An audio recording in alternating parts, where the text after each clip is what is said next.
So I've been tagged in this quite a few times. And I cannot believe you can make a cookie in the microwave in 1 minute. So I didn't do it.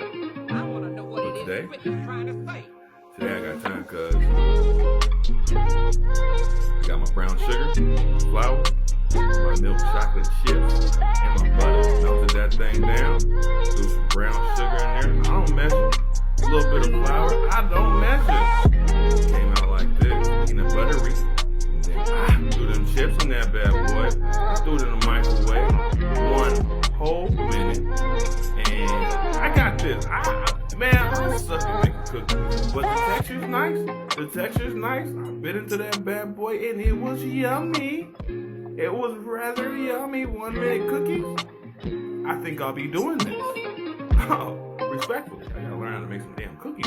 Jesus. It's hot.